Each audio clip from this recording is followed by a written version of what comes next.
Hi everyone. आज हम बात करेंगे कि टैली में परचेज एंड सेल्स की एंट्री के लिए कौन से जो लेजर्स होते हैं जिसकी हमें रिक्वायरमेंट है। ओके, जिसके बिना हम आगे मतलब बढ़ ही नहीं सकते।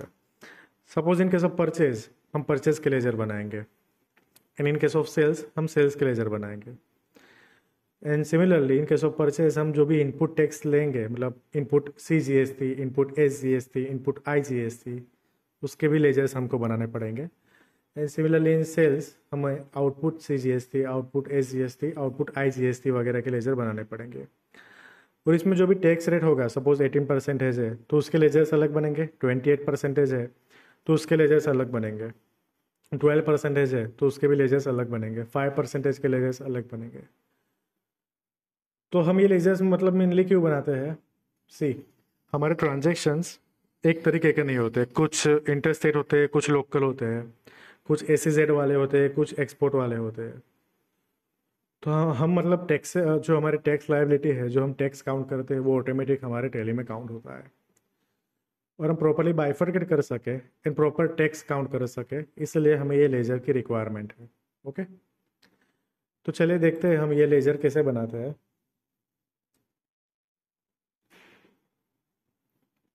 जाएंगे वाउचर में। देखिए सेल में पार्टीज कोई भी हो, मतलब डेटर वगैरह सिलेक्ट करेंगे। देखिए यहाँ लिस्ट ऑफ लेजर में कोई लेजर ही नहीं है, क्योंकि हमने बनाया ही नहीं है अभी तक। Similarly in case of purchase भी आप देख सकते हैं, कोई भी परचेज के लेजर हमने अभी तक बनाए नहीं है। इसके बिना हम आगे जा ही नहीं सकते, हम परचेज या सेल की एंट्री कर ही नहीं सकते। ओके, तो चलिए देखते हैं हम ये लेजर्स कैसे क्रिएट कर सकते हैं।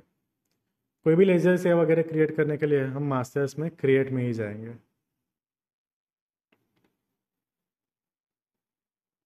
क्रिएट में गए हम, यहाँ लेजर सिलेक्ट करेंगे।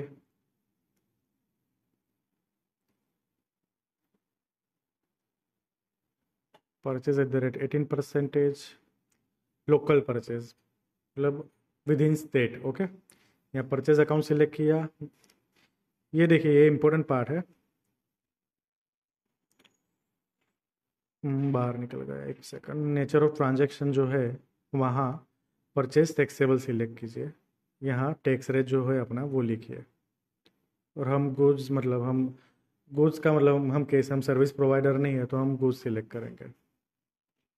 हमने लोकल बनाया, अब इंटरस्टेट बनाते हैं। अगर आप नेचर ऑफ ट्रांजैक्शन में कुछ और मतलब सिलेक्ट करेंगे तो वो टैक्सेबल मतलब टैक्स प्रॉपर काउंट नहीं होगा उस पर। ओके, तो उसका ध्यान रखिएगा। मतलब अगर यहाँ आपका SEZ है, एक्सपोर्ट है, तो वो आप वो सिलेक्ट करेंगे। देखो ये इंटरस्टेट परचेज टैक्सेबल है, इंटरस्टेट परचेज टैक्सेबल हमने ऐसा सिलेक्ट किया। यहाँ गुड्स सिलेक्ट करेंगे, आगे जाएंगे। ओके, सिमिलरली सेल्स के भी कर देते हैं। Local sales at the rate 18%, sales account, यहाँ सेल्स टैक्सेबल। अगर नील रेटेड है तो नील रेटेड सिलेक्ट करेंगे, एग्जाम है तो एग्जाम सिलेक्ट करेंगे। हमारा टैक्सेबल है यहाँ 18%। ओके, गुड्स, अब इंटरस्टेट सेल्स, यहाँ मैंने 18% सिलेक्ट किया है। सपोज आपका 12% की मतलब टैक्स की कैटेगरी हो तो आप यहाँ टैक्स 12% लिखिएगा।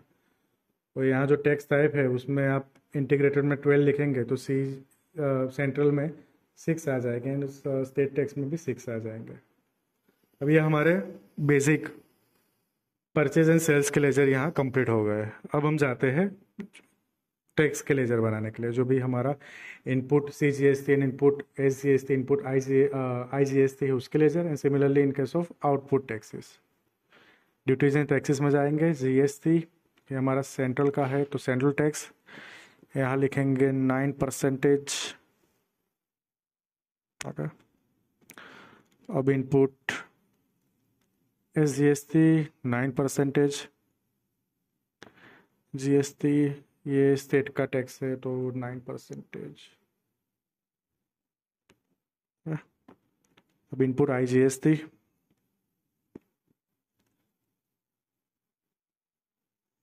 the integrated tax 18%।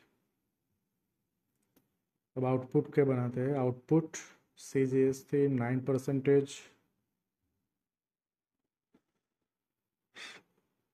Central 9%, yes,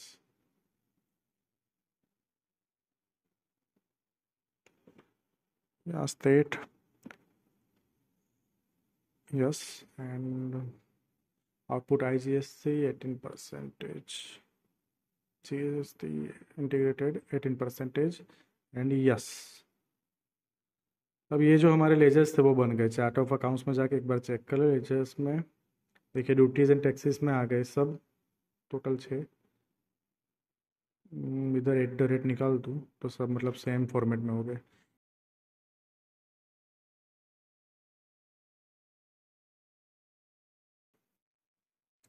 ठीक है, परचेस में inter state purchase and local purchase आ गए। स्टेट में भी, अरे सॉरी, सेल्स अकाउंट्स में भी inter state sales and local sales आ गए। ओके, तो मेनली ये थे जो बेसिक लेजर्स है परचेज एंड सेल्स के एंट्रीज करने के लिए, जो हमें रिक्वायर है वो मैंने आपको बता दिया। Okay, so this is for today, and like the video and subscribe the channel. Thanks for watching.